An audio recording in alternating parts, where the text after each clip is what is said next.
Assalamualaikum warahmatullahi wabarakatuh. Alhamdulillah, wassalatu wassalamu ala rasulillah. Segala puji dan puja kehadirat Allah subhanahu wa ta'ala, juga salawat dan taslim kepada Nabi besar Muhammad sallallahu ala alihi wa sahbihi wasallam. Ketemu lagi teman-teman sekalian di sesi tanya jawab kita di malam hari sekitar antara 19.30 sampai 20.30 atau jam 20.00 sampai 21.00 tergantung kondisi dan keadaan tentunya. Dan pada malam ini kita mulai di jam 20.00 kurang lebih. Dan insya Allah kita akan membuka sesi tanya jawab seperti biasa. Teman-teman silahkan bertanya apa yang butuh ditanyakan berhubungan dengan masalah pertanyaan agama. Baik berhubungan dengan masalah tema kita, Corona dan solusinya dalam Islam, ataupun tema-tema atau pertanyaan yang lainnya.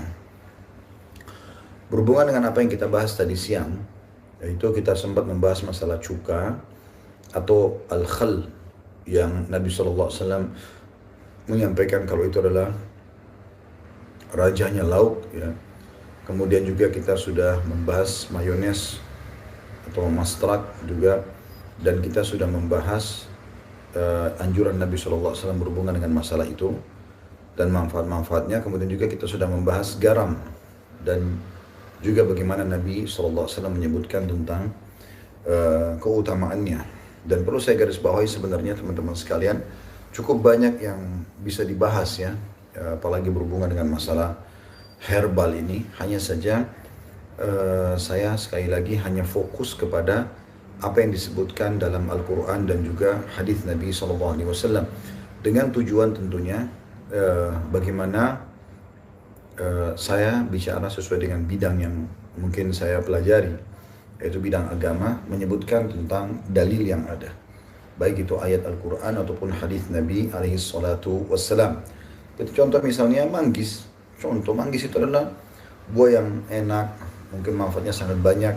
Di Indonesia diadakan penelitian, bahkan sampai kulitnya bagus, tapi belum ada riwayat hadis secara khusus menyebutkan masalah manggis misalnya. Maka saya tidak akan membahas soal itu ya, karena juga bukan bidang saya bukan seorang medis, bukan seorang herbalis, tapi saya membahas kalau misalnya ada ayat Al-Quran yang menyebutkan seperti kasus anggur, zaitun, ya, kurma, kemudian labu yang disebutkan dalam ayat-ayat Al-Quran, juga disebutkan dalam hadis Nabi SAW, sebagaimana sudah kita bahas dalam beberapa hari ini.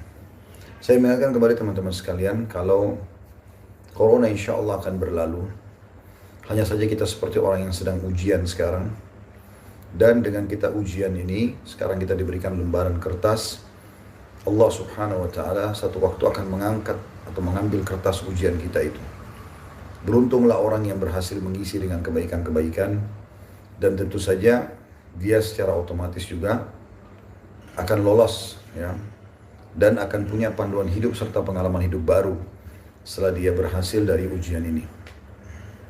Dan rugilah orang yang menyerahkan kertas lembarannya tanpa ada isi apapun, tidak mengambil pelajaran dan ibrah dari apa yang sedang terjadi ya.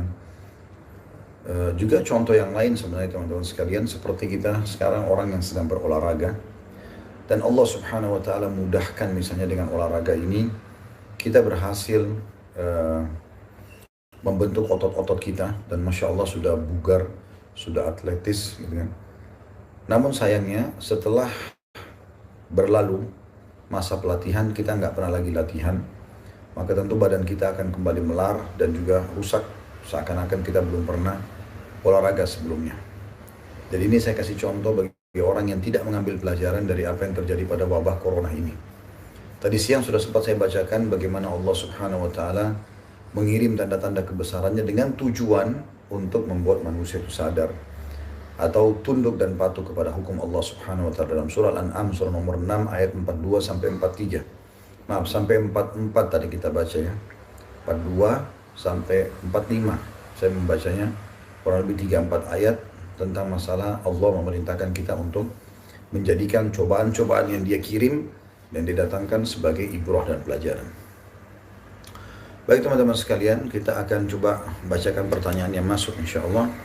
Semoga Allah mudahkan saya untuk menjawab dan juga mengikhlaskan niat sehingga bisa menjadi tambahan amal juga bagi teman-teman yang bertanya. Ikhlaskan niatnya tujuannya karena ingin bertanya, dan saya berharap tidak ada di sini teman-teman yang sengaja iseng mengirim pertanyaan yang tidak diperlukan atau hanya sekedar mengetes ya.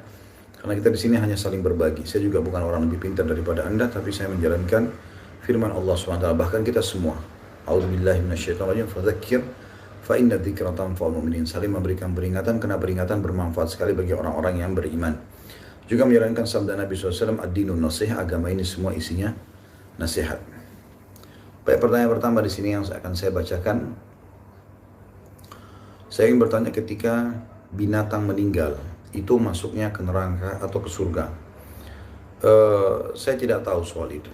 Ya. Tetapi yang jelas binatang tidak ada hisab. Ya. Tidak ada hisab mereka, dalam arti kata tidak ada gara-gara perbuatannya dia masuk ke dalam neraka. Yang saya tahu mereka akan dibangkitkan insya Allah pada hari kiamat, dan pada saat mereka dibangkitkan maka mereka akan ditanyain oleh Allah Subhanahu Wa Taala kenapa kambing ini menanduk yang ini gitu kan. Tapi belum ada penjelasan yang saya temukan bahwasanya mereka seperti manusia ya, akan masuk ke dalam surga ataupun ke neraka ya.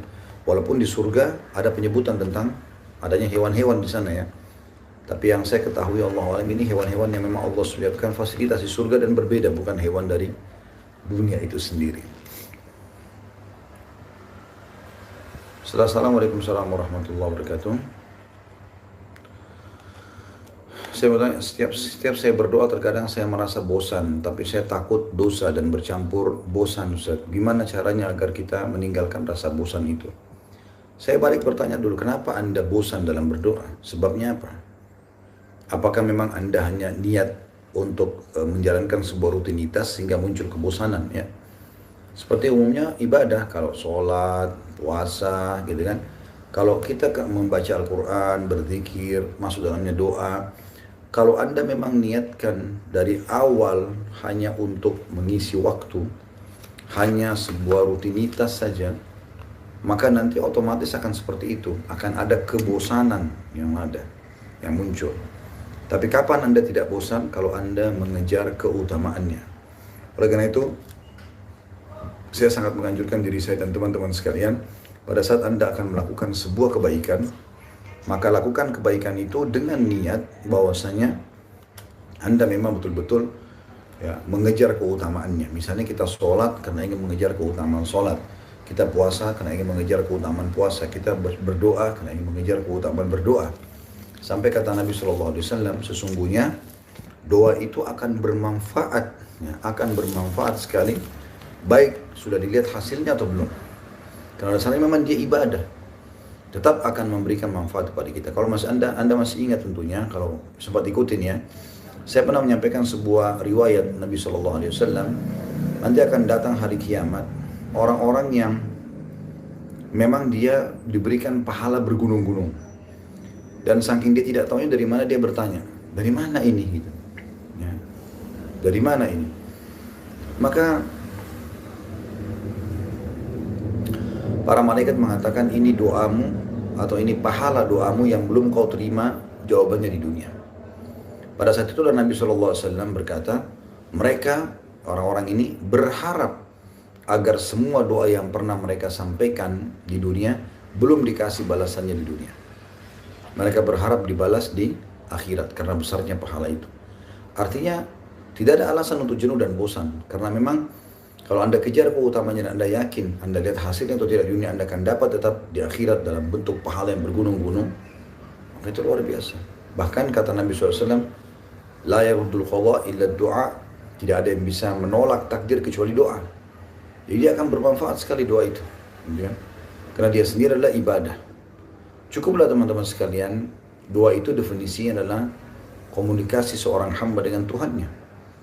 Bagaimana kalau Anda bekerja di satu perusahaan, ya, atau Anda berada di bawah naungan seorang pemimpin, misalnya presiden, raja, dan Anda menjadi penasehatnya, atau Anda menjadi orang yang sangat dekat, sering aja setiap hari berkomunikasi dengan dia, ya, maka Anda pasti akan merasa punya kedudukan, dan saya yakin Anda tidak akan jenuh berbicara dengan dia.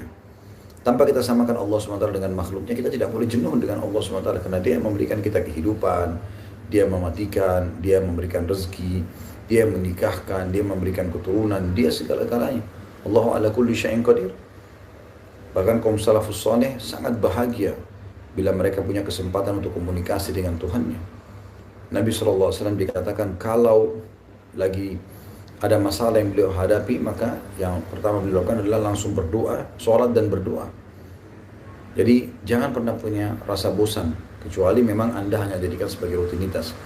Saran saya, sebentar ini Anda tinggal ketik Google tentang keutamaan doa, baca, sehingga Anda mengejar keutamaan itu. Insya Allah tidak akan ada kejenuhan dalam masalah ini, ya. Assalamualaikum warahmatullahi wabarakatuh. Ustaz, saat saya sholat tiba-tiba saya menangis, teringat betapa sayang Allah kepada saya.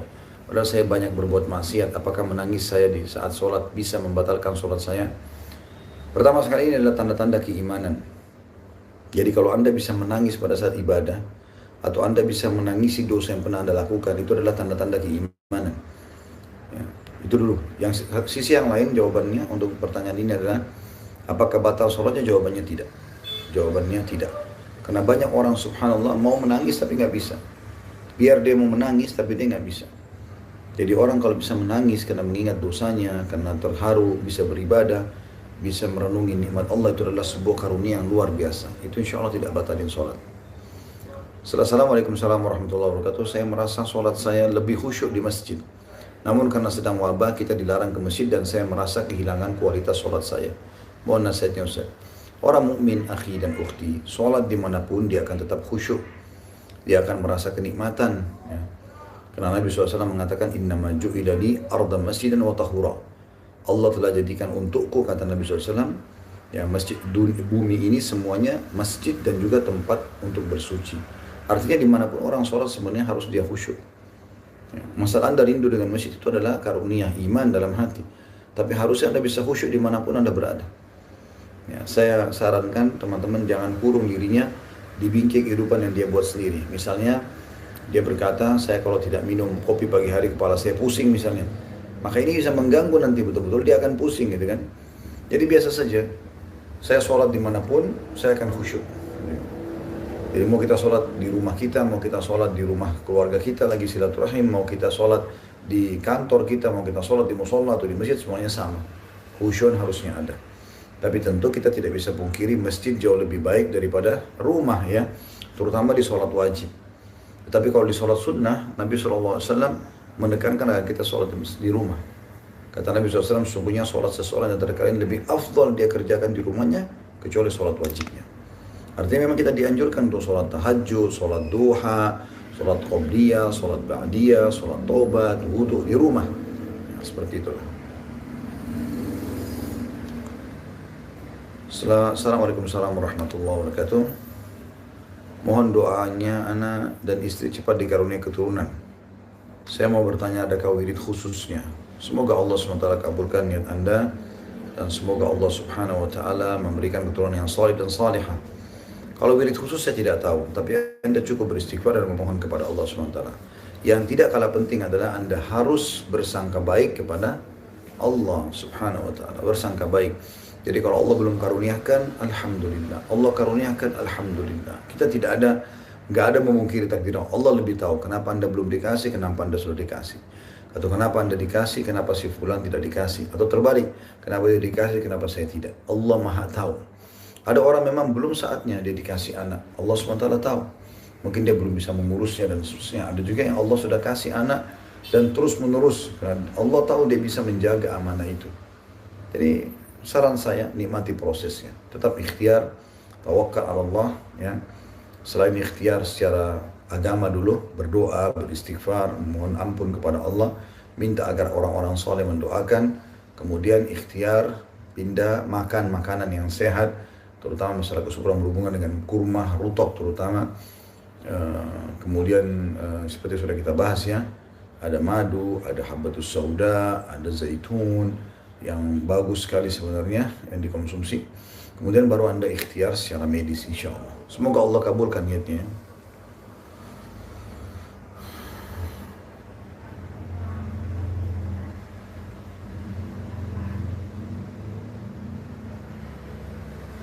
Assalamualaikum warahmatullahi wabarakatuh. Ustaz, ana mau bertanya bagaimana pendapat Ustaz mengenai ijab kabul. yang tinggal ayah tiri, apakah sah? Karena ayah kandung sudah meninggal, barakallahu fiik. Setahu saya ayah tiri nggak bisa jadi wali. Ya. Yang boleh ayah kandung, kalau ayah kandung tidak ada, pindah ke paman, saudara kandungnya ayah. Kalau nggak ada baru pindah ke saudara, kalau nggak ada baru pindah ke anak kalau dia janda, gitu kan. Kalau nggak ada baru dia pindah kepada kerabat-kerabat, ya. Tapi ayah tiri ini setahu saya tidak bisa menggantikan posisi ayah, ya.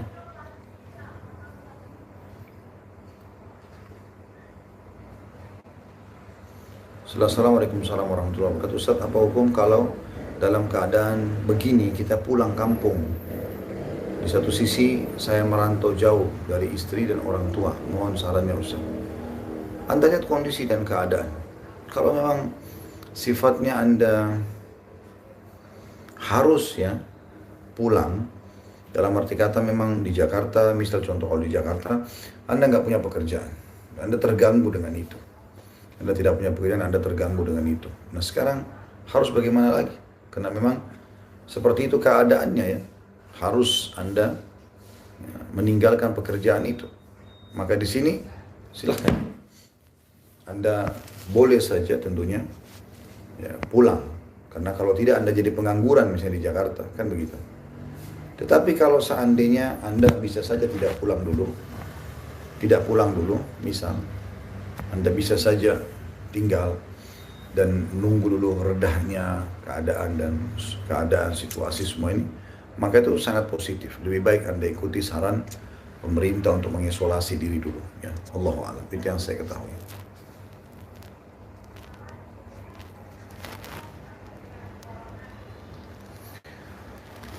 Afwan Pak Ustadz, mau bertanya, gimana cara supaya kita tidak terjatuh ke dalam hal yang sama, padahal sudah berjanji tidak akan mengulanginya lagi. Jazakallah khair. Saya pernah kasih sebuah kaidah sederhana. Kalau teman-teman ingin rajin mengerjakan sebuah ibadah, maka usahakan jangan kerjakan kecuali Anda sudah tahu janji Allah di situ. Dan itu sebentar kok sebenarnya. Mengetahui janji Allah itu sangat sebentar. Ya, tidak sulit untuk itu. Anda tinggal membaca di Google, ketik misalnya keutamaan sholat malam, lalu Anda coba baca keutamaan sholat malam itu. Mungkin Anda baca maksimal 5 menit, ya, 7 menit sebuah artikel. Jadi Anda tahu, oh ternyata saya sholat malam dapat ini. Nanti itu akan menjadi motivator yang sangat besar agar kita selalu mengerjakan, ya. Begitu juga pada saat tadi penanya ini, bagaimana agar bisa tidak terjerumus dengan kesalahan yang sama. Maka sederhana, Anda usahakan Anda usahakan membaca ancaman Allah di ibadah atau di maaf. Anda membaca ancaman di dosa yang akan Anda lakukan. Misal orang terbiasa berzina, dia mau berhenti, baca ancaman. Orang biasa bohong, orang biasa riba, ya dia baca ancamannya supaya dia bisa berhenti. Itu saran saya. Jadi Anda coba baca ancaman dosa yang sedang Anda terjerumus lagi itu. Ketik di Google tentang ancaman orang ini dan itu. Baca, insya Allah wahyu itu bisa berbicara dengan hati kita, ya.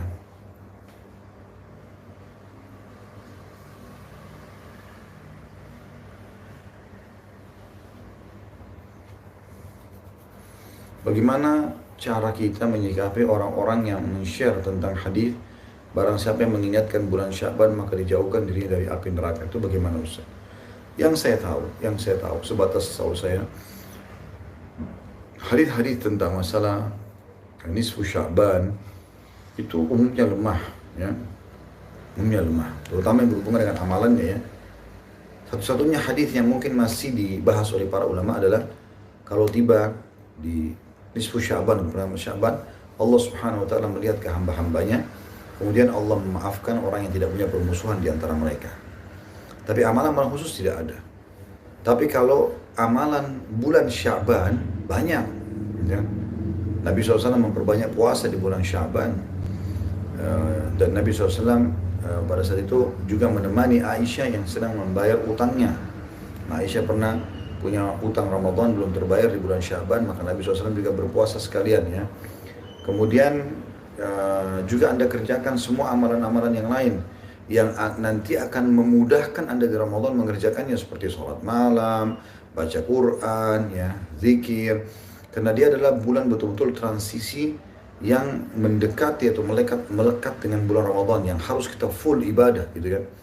Maka semua ibadah-ibadah yang akan dikerjakan Ramadan kita maksimalkan di bulan Sya'ban gitu. Ada sebuah riwayat yang menjelaskan tentang berhentinya seseorang melakukan ibadah puasa kalau sudah pertengahan Sya'ban ya. Kayak nanti ini kita akan masuk misalnya kalau pertanggalan Indonesia besok 15 Sya'ban ya. Kalau pertanggalan Saudi hari ini tanggal 15 Sya'ban. Nah, ada riwayat yang menjelaskan Nabi SAW itu kalau sudah lewat 15 Sya'ban beliau memberhentikan puasa sunnahnya itu Senin Kamisnya gitu kan.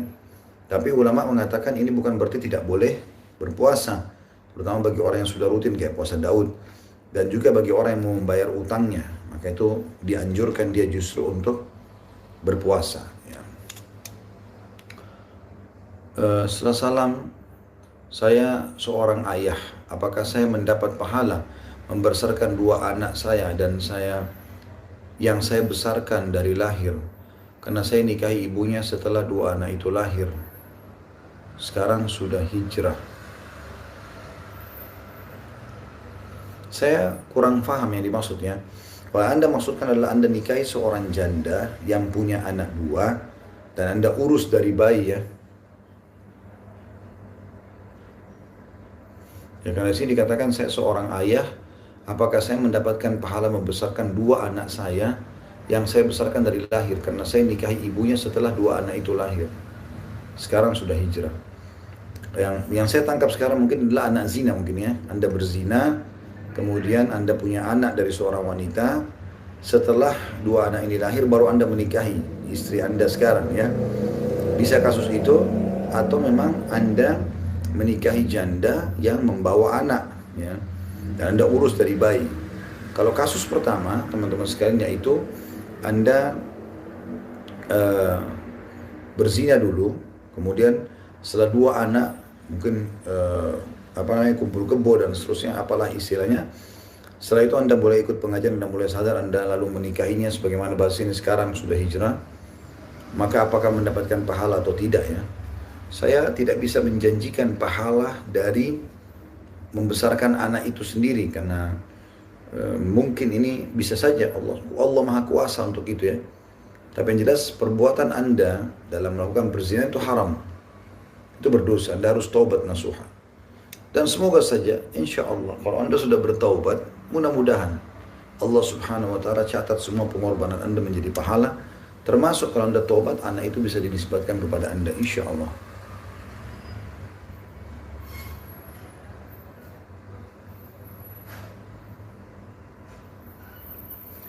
Afwan Ustaz, kalau kita sedang baca Al-Quran, lalu suami memanggil dan menyuruh kita melakukan sesuatu yang sebenarnya ia bisa lakukan sendiri, atau menanyakan suatu haruskah kita berhenti mengaji?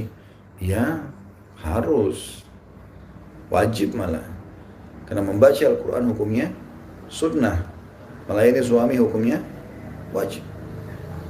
Kalau bertemu antara wajib haknya Allah dengan wajib haknya makhluk, misalnya Anda lagi sholat, wajib. Misalnya sholat duhur, ibu lagi sholat duhur di rumah atau sholat asar, suaminya panggil. Di sini menjawab panggilan suami wajib, tapi sholat yang kita kerjakan juga wajib. Haknya Allah wajib ketemu dengan hak wajibnya makhluk. Di sini Anda dahulukan haknya Allah. Nggak boleh Anda sama sekali batalkan sholat itu, karena ini sholat wajib. Tapi kalau Anda sedang sholat sunnah, misalnya sholat qabliyah, sholat ba'diyah, sholat duha, misal sholat tahajud, lalu suami panggil, atau kalau Anda belum menikah orang tua panggil, di sini wajib Anda batalkan ibadah sunnah Anda, karena wajib Anda menjawab dia. Seperti itulah, ya. Jadi saran saya,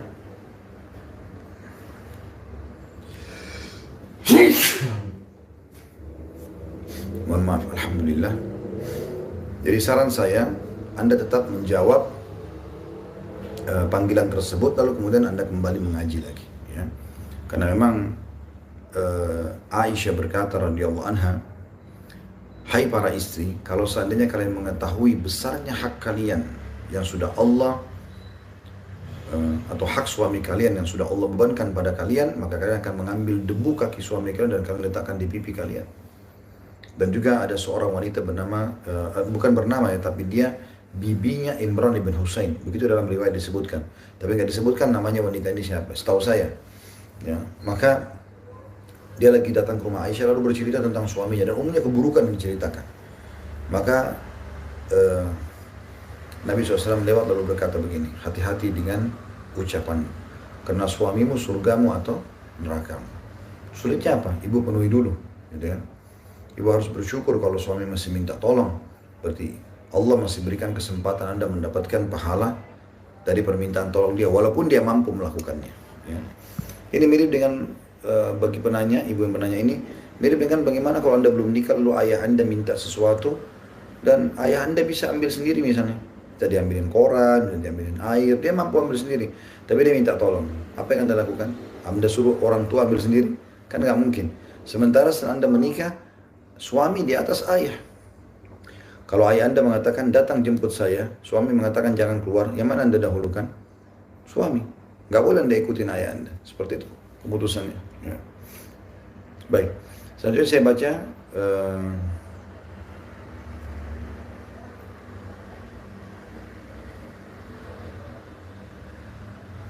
Assalamualaikum warahmatullahi wabarakatuh. Gimana caranya supaya selamat dari fitnah wanita? Karena terkadang susah buat saya dan apa saja balasan buat berteman kepada lawan jenis.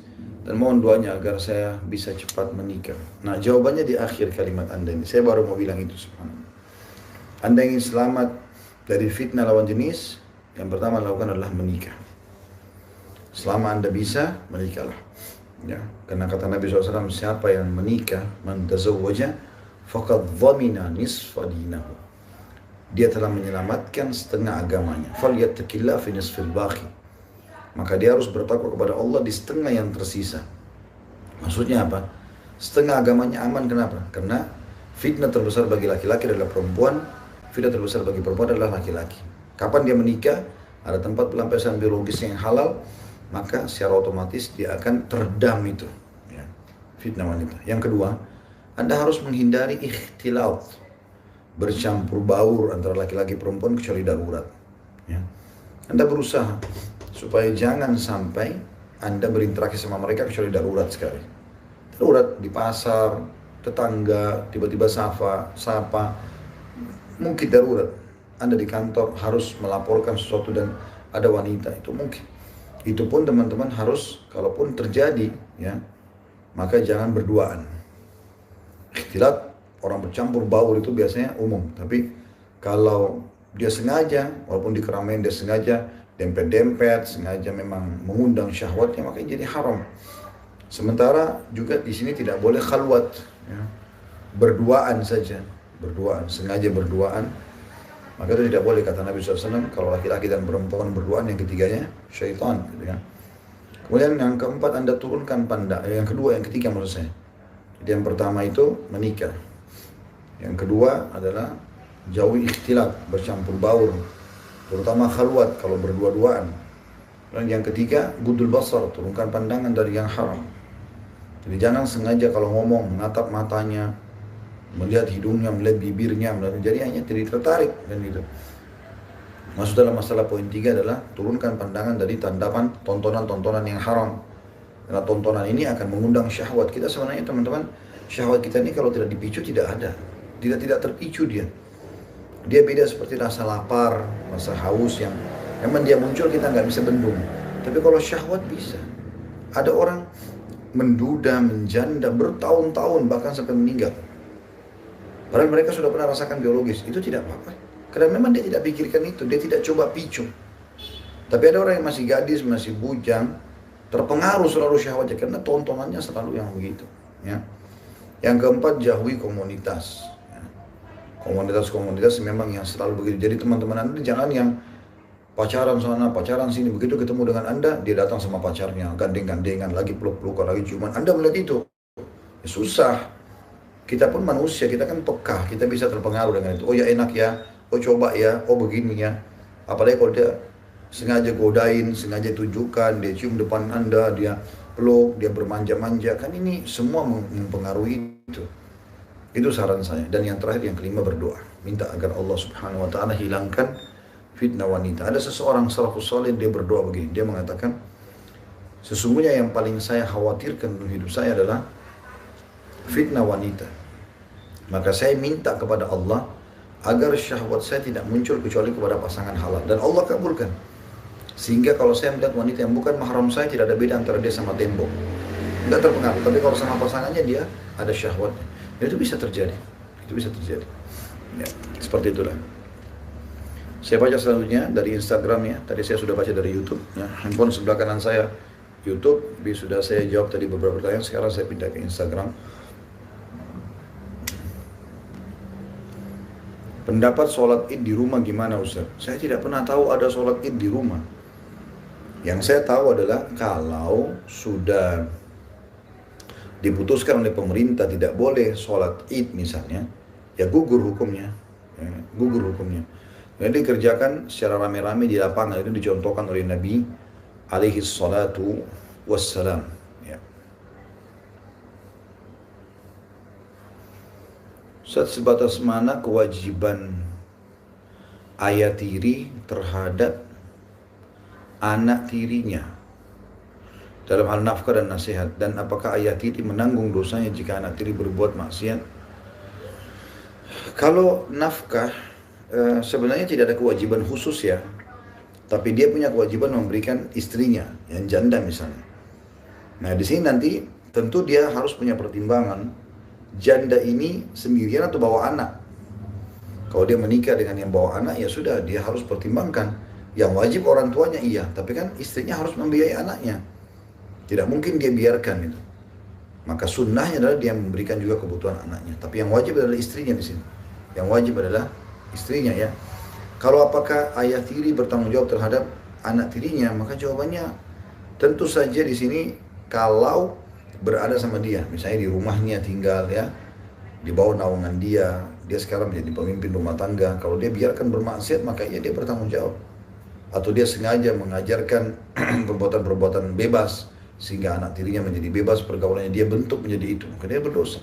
Sebagaimana juga Anda kalau mendidik dia menjadi anak yang baik, yang bakti, yang soleh atau soleha, maka Anda panen pahalanya seperti ada masukan di pesantren misalnya, kan gitu.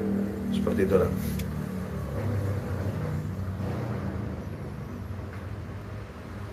Assalamualaikum warahmatullahi wabarakatuh. Orang tua saya suka minum khamar.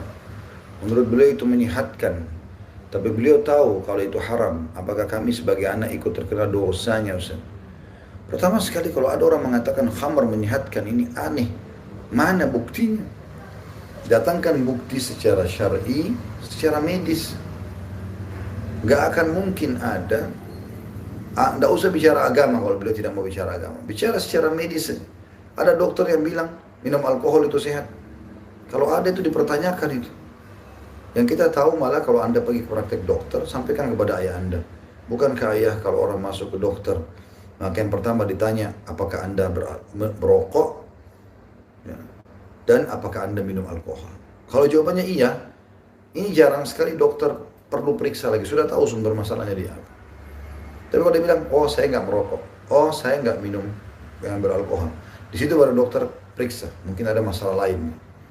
Makanya kan ditulis itu besar-besar ya. Di Eropa pun, di negara-negara yang bebas, mereka pikir khamar itu boleh saja dibatasi umur 18 tahun ke atas. Dianggap anak kecil, tidak boleh. Begini, kalau teman-teman mau tahu itu adalah perbuatan baik, saya seorang ayah, saya kasih contoh berhubungan dengan rokok misalnya. Ada seorang dulu guru sekolah di Saudi, guru SD kebetulan, dan dia datang ke sebuah masjid. Kebetulan di masjid itu ada seorang syekh dan dia bilang, syekh, katanya rokok itu haram. Karena rokok itu berbahaya bagi kesehatan. Saya merokok bertahun-tahun, saya sehat-sehat saja. Saya nggak apa-apa. Gitu.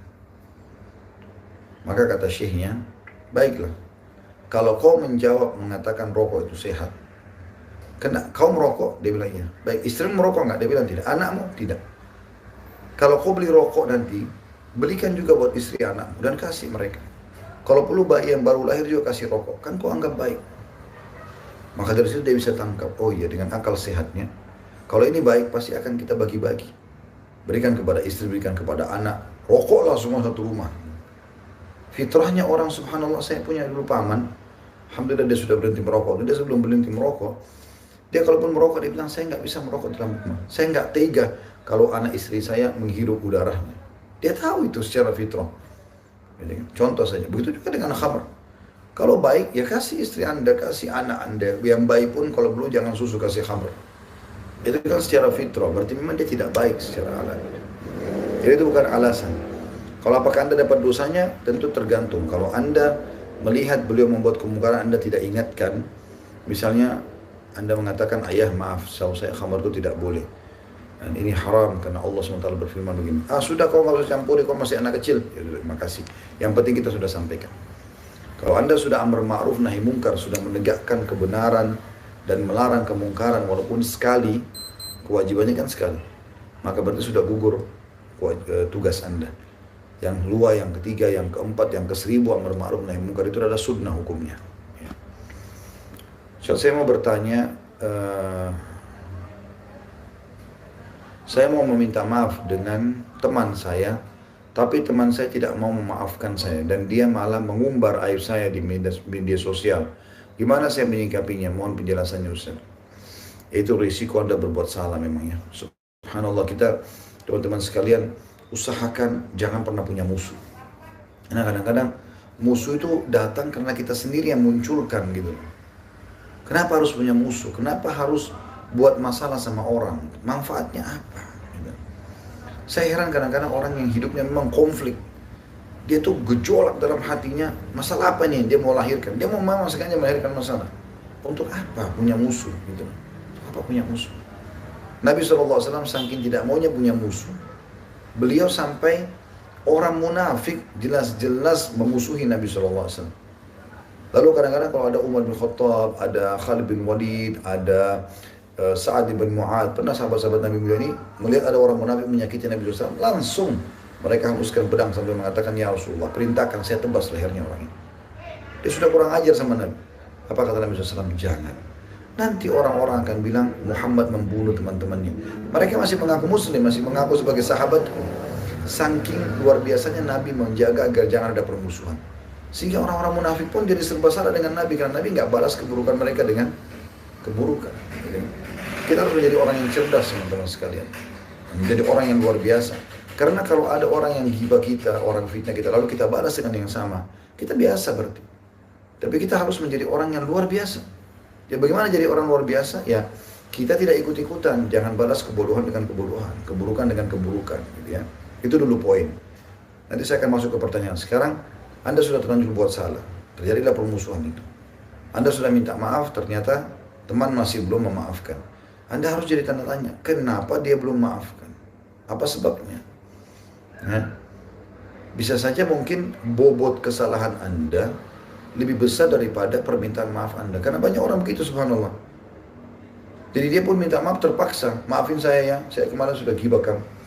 Padahal orang yang sudah digibah ini, digunjing ini, udah sakit hatinya luar biasa gitu. Dia udah tersakiti dan tidak cukup dengan ucapan sekali maaf. Mungkin Anda harus datang di depan dia, nunjukkan keseriusan, saya benar-benar bersalah. Saya istighfar kepada Allah. Tunjukkan keseriusan itu. Dan Anda mulai mengkanter kesalahan dia itu atau fitnah itu. Misalnya Anda telepon kepada teman-teman yang pertama Anda hubungin dulu. Assalamualaikum warahmatullahi wabarakatuh. Saya kemarin tuh atau minggu lalu, bulan lalu, tahun lalu cerita tentang si fulan. Ini tuh salah. Saya menggunjing dia.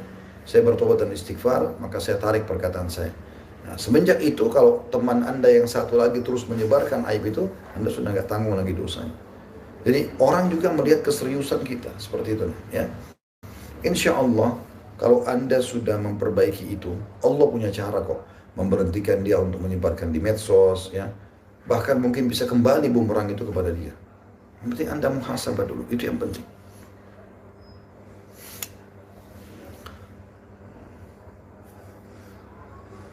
Jadi kalau tidak punya utang puasa, ini pertanyaan selanjutnya ya. Dan tidak puasa Daud, lebih baik tidak puasa lagi setelah tanggal 15 Sya'ban. Ya, yang saya ketahui ya, seperti itulah kurang lebih. Karena hadisnya diriwayatkan seperti itu. Assalamualaikum warahmatullahi wabarakatuh. Apa boleh kita waktu sujud dalam sholat berdoa dengan bahasa Indonesia? Berdoa di dalam hati atau dilafadzkan? Setahu saya nggak usah dalam bahasa Indonesia. Dikhawatirkan nanti malah membatalkan sholatnya ya. Jadi saran saya, Anda baca doa-doa sujud, kemudian setelah salam baru Anda berdoa kepada Allah Subhanahu wa taala. Di sini Masya Allah cukup banyak teman-teman yang mendoakan untuk kita semua. Kita mengaminkan insya Allah, semoga Allah jadikan pahala bagi teman yang mendoakan ini. Dan juga teman-teman sekalian, semoga saja ya, siapa yang butuh hajat, yang butuh kita pun doakan di dalam kajian kita ini, semoga Allah SWT kabulkan semua hajat-hajat Anda yang baik. Allah juga mengganti dosa-dosa Anda semua menjadi pahala. Allah juga memudahkan agar Anda bisa beramal saleh, ya, mengisi sisa umur dengan ketaatan, dan juga Allah memberhentikan niat-niat buruk Anda semuanya, insya Allah. Dan kita mengaminkan doa teman-teman yang sudah mendoakan kebaikan, baik untuk kami ataupun teman-teman semua yang telah bertanya di sini ya. Selanjutnya, bagaimana hukum membaca Yasin 41 kali dalam menghadapi masalah? Allahu a'lam. Saya pribadi nggak pernah temukan dalilnya itu ya. Ya, Anda yang benar, Anda berdoa dan seterusnya ya, Anda berdoa, Anda bersedekah ya, itu yang saya tahu. Sambil bermuhasabah tentang inti permasalahan. Tapi membaca Yasin yang 41 kali, Allahu a'lam. Saya tidak pernah tahu ada dalil berhubungan dengan masalah itu ya.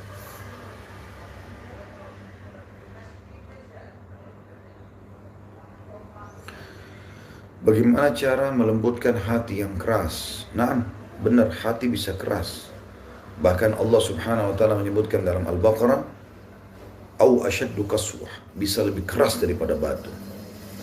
Hati itu dua keadaannya, dia lembut, lunak, dan itu hanya dengan keimanan dan amal saleh, atau dia keras dengan kemaksiatan. Kata Nabi SAW, kalau seseorang hamba berbuat pahala, amal saleh, maka Allah titikkan dalam hatinya titik yang cahaya warna putih. Kalau dia buat lagi amal saleh, cahaya putih lagi. Dia buat lagi amal saleh, cahaya putih lagi. Terus saja begitu, sampai hatinya terang benderang dan dia bisa menyinari orang lain karena kebaikan dia. Dan sebaliknya kalau seorang hamba berbuat keburukan, Allah titikkan titik hitam. Kalau dia tidak bertaubat, Allah titikkan titik hitam lagi. Terus begitu sampai hatinya hitam kelam. Dan ini kata sebagian ulama bisa bermakna hitam kelam, gelap, tidak bisa lagi terima nasihat-nasihat. Biar ada gempa bumi, biar temannya ditabrak depan matanya, tidak menggugah dia sama sekali. Melihat ada jenazah yang dibawa ke kuburan, fenomena alam, gak ada pengaruhnya bagi dia. Bahkan bisa lebih keras daripada batu. Wa na'udzubillah. Baik, bagaimana kalau hati sudah keras? Maka tentu saja diobati. Pengobatannya, karena masalahnya ini penting ya. Yang kata Nabi SAW dalam sebuah hadis, di dalam hati manusia ada segumpal darah, itulah hati kita ya, jantung. Kalau dia baik, baik semua. Kalau dia buruk, buruk semuanya. Ya. Maka memang dia mahkotanya. Jadi fisik kita ini semua akan berpengaruh dari sini. Kalau ini baik, maka akan baik semuanya. Kalau ini buruk, maka buruk semuanya. Bahkan sebagian ulama mengatakan hati yang bersih bisa memberikan cahaya pada wajah, pada tatapan mata, pada ucapan, pada sikap dan akhlak. Hati yang keras, yang rusak, itu bisa merusak semua. Wajahnya walaupun putih, tidak nyaman untuk dilihat. Matanya pun, sorotannya tidak nyaman. Lesu sekali atau jahat sekali gitu kan. Lisannya pun mengucapkan kata-kata yang tidak benar. Sikapnya semuanya buruk. Harus diperbaiki. Yang pertama, taubat kepada Allah Subhanahu wa taala. Karena kata Nabi SAW, "Taubat tajubu ma qablah." Taubat membersihkan semua kesalahan yang lalu-lalu. Artinya, yang tadi kotor-kotor hitam di dalam hati itu bersih dengan taubat. Karena bisa membersihkan semuanya. Walaupun dosa besar, asal Anda taubat nasuha. Dengan 3 syaratnya. Yang pertama syaratnya adalah, kata Imam Nawawi, meninggalkan dosa-dosa ketika lagi zina berhenti, lagi riba berhenti, lagi bohong berhenti. Yang kedua sesali, yang ketiga janji sama Allah tidak akan mengulanginya. Ya. Kemudian yang kedua, Anda perbanyak baca Al-Quran. Karena kata Nabi SAW, sesungguhnya hati manusia itu bisa berkarat. Ya. Dan para sahabat mengatakan, "Ya Rasulullah, apa obatnya?" Kata Nabi SAW, baca Al-Quran. Membaca Al-Quran. Yang ketiga, Anda sekarang mulai transisi, pindah dari keadaan Anda sekarang kepada keadaan yang lebih baik. Jadi misalnya, malas sholat, sekarang sudah sholat. Ya. Dengan cara baca keutamanya sholat itu.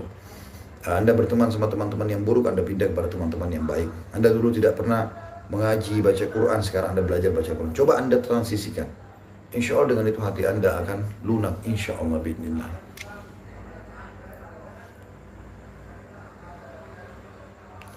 Selanjutnya, gimana sikap kita atau punya pasangan yang suka selingkuh?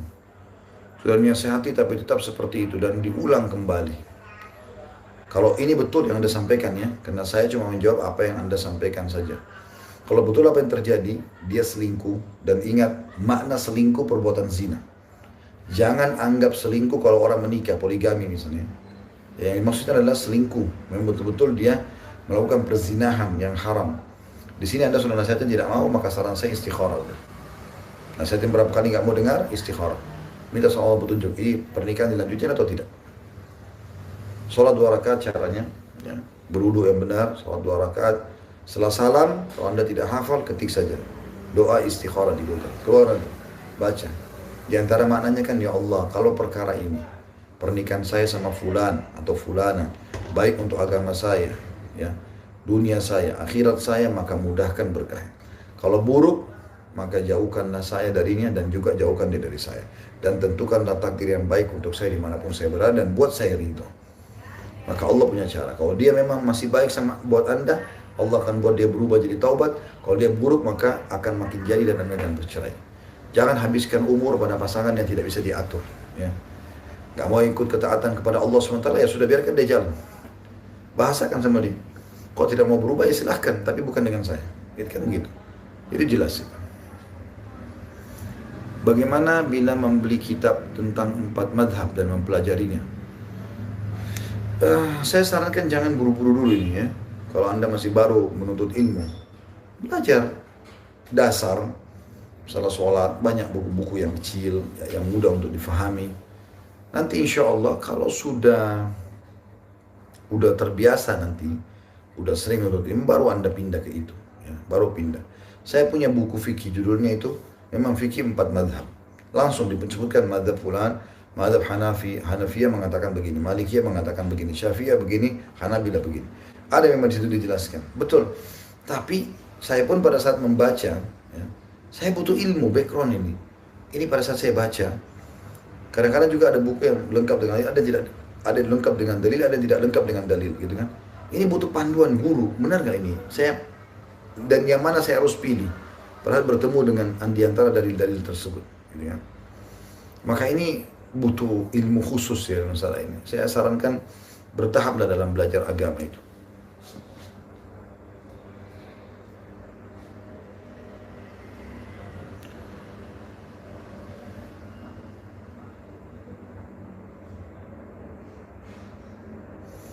Mau bertanya, jika menyelenggarakan pesta yang tidak bisa mengatur semua tamu untuk memakai jilbab bagi yang muslim atau makan duduk, apakah yang menyelenggarakan pesta ikut berdosa? Iya, karena Anda penyebabnya itu kan. Makanya ada proses walimah syar'i, ya. Pernikahan syar'i. Kami membentuk sebuah lembaga namanya Mawaddah Indonesia. Itu sekarang kami lagi coba kembangkan ide-ide di dalamnya, gitu kan. Itu memang kita jelaskan bagaimana dan kita tunjukkan di situ bagaimana pernikahan syar'i. Ada hijabnya, tamu kita anjurkan dan tidak ada masalah. Di undangan Anda tulis, kami berharap agar datang dengan menggunakan busana muslim. Masalahnya apa? Orang non muslim bisa datang tamunya, ya sudah, jangan Anda undang orang non muslimnya. Tidak usah diundang dulu dalam masalah itu. Daripada dia datang dengan pakaian terbuka jadi fitnah bagi orang lain kan gitu. Anda punya hak untuk tidak mengundangnya. Kalau dia tanya kenapa saya nggak diundang, karena yang datang semuanya muslim. Mereka berjilbab, Anda sendiri tidak berjilbab. Nanti kalau Anda muncul sana sendiri, Anda akan risih, kan gitu. Gitu kan. Jadi bisa saja. Itu hak kita, itu hak kita. Sebagaimana juga kalau ada orang mungkin buat acara di diskotik, di bar segala macam, mungkin dia tahu kita orang yang dekat dengan Allah, dia tidak akan undang kita, kan begitu. Itu demi maslahat semuanya, baik kita maupun dia gitu ya. Tentu Anda akan punya andil. Oleh karena itu teman-teman, sudah saatnya sekarang kita hijrah, dan hari hijrah tidak boleh setengah-setengah. Hijrah menjadi kadang tidak baik menjadi kadang baik, gitu kan. Termasuk masalah pernikahan, pergaulan, pendapatan, semuanya harus diubah. Allahu a'lam, ya. Bagaimana dengan utang puasa orang yang meninggal? Kalau dia memang meninggal dan meninggalkan puasa Ramadan ya, puasa wajib atau puasa nazar, maka walinya wajib untuk membayarnya. Walinya wajib membayar, jadi anak-anaknya atau suaminya atau istrinya membayar itu. Kalau memang dia pada saat hidup, dia bisa membayar dengan puasa. Tapi kalau si mayit memang dasarnya pada saat hidup tidak bisa bayar, misalnya dia orang tua, Dia pun kalau hidup dia tidak bisa puasa, dia hanya bisa bayar fidyah atau dibayarkan fidyah oleh kerabatnya, maka berarti dibayar dengan fidyah juga.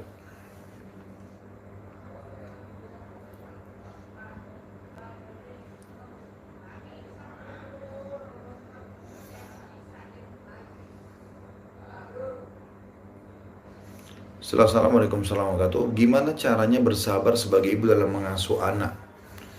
Harus bersabar, memang harus bersabar. Jadi, kiat yang pertama kalau saran saya ya, kenali jenjang umur anak.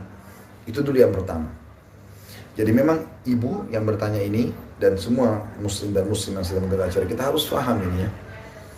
Jadi ada tahapan anak itu. 7 tahun pertama itu memang alam bermain. Dan dia mau tahu segala macam cara. Makanya dia manjat sana, loncat sana, main kadang-kadang bahkan sampai begadang malam hari. Saya punya anak-anak di rumah dan masih kecil-kecil. Kadang-kadang mungkin istri saya pusing pada saat melihat itu keadaannya. Tapi saya membahasakan ini umur mereka, memang umur mereka ini, umur bermain. Makanya Ali bin Abi Thalib berkata, radhiyallahu anhu, didik anakmu dengan 7 tahun dikali 3. 7 tahun pertama semuanya dengan kelemah lembutan, bermain sama mereka. Memang begitu alamnya. Dengan penuh kasih sayang kita merangkulnya. Makanya Nabi SAW pernah pada saat lagi sholat asar, ya satu waktu. Beliau ternyata waktu sholat asar itu lama sekali sujud. Sampai beberapa sahabat mengatakan, kami mengira terjadi sesuatu pada Nabi SAW. Dikira Nabi sudah meninggal kah atau apa gitu. Karena lama sekali. Dan zaman dulu tidak ada mikrofon pengeras suara, gitu kan.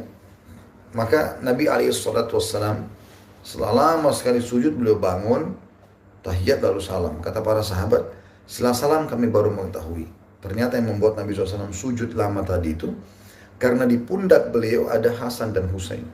2 cucunya, anak kecil. Waktu itu masih di bawah 7 tahun. Lagi naik di pundak Nabi. Lalu para sahabat mengatakan, ya Rasulullah, tadi kami kira Anda tadi terjadi sesuatu yang buruk. Kata Nabi SAW, saya tidak ingin ya memberhentikan atau mengganggu tunggangan kedua cucu ini di pundakku. Itu lagi sholat ya. Juga Imam Bukhari mengkhususkan bab namanya bab bolehnya menggendong bayi pada saat sholat ya. Karena Nabi SAW pernah dalam riwayat yang diangkat oleh beliau pernah menggendong cucunya bernama Umamah. Digendong karena mau sama Nabi pada saat itu. Pada saat Nabi SAW rukuk, beliau letakkan di tempat sujud atau di depannya. Pada saat berdiri ke rakaat kedua, beliau gendong kembali. Juga pernah Nabi SAW mendengar atau sholat, lalu beliau percepat sholatnya. Tidak seperti biasanya gitu. Maka pada saat dipercepat sholatnya, tiba-tiba saja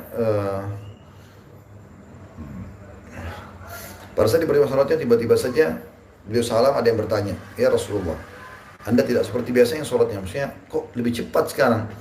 Kata Nabi SAW, tadi waktu saya lagi imami kalian sholat, saya mendengar ada tangisan bayi, masih balita, masih anak-anak, di bawah 7 tahun, menangis di saf wanita. Dan saya tidak mau konsentrasi atau khusyuk ibunya terganggu gara-gara itu. Jadi ini muamalannya, jadi proses jenjangnya memang begitu, jenjang mereka bermain, gitu. Jenjang mereka masih harus dirangkul, mereka masih manja, seperti itu. 7 tahun kedua, dari 7 tahun sampai 14 tahun, kata Ali bin Abi Thalib, didik mereka dengan ketegasan, bukan kekerasan. Misal, ayah atau abi nggak mau atau umi nggak mau kamu buat seperti ini. Kamu boleh begini, kamu nggak boleh begini. Tegas, tapi bukan keras. Ya. Makanya hadis Nabi SAW yang berbunyi, suruhlah anak kalian sholat di umur 7 tahun. Ya, mulai 7 tahun maksudnya. Walaupun sebelumnya kita boleh ajak sholat, tapi penekanannya, tegasnya itu di 7 tahun. Dan pukul mereka di umur 10 tahun. Tapi pukulan di sini jangan dianggap kekerasan ya. Karena ulama hadis mengatakan darbatun ghairu mubarrah. Pukulan yang tidak boleh berbekas, gitu kan.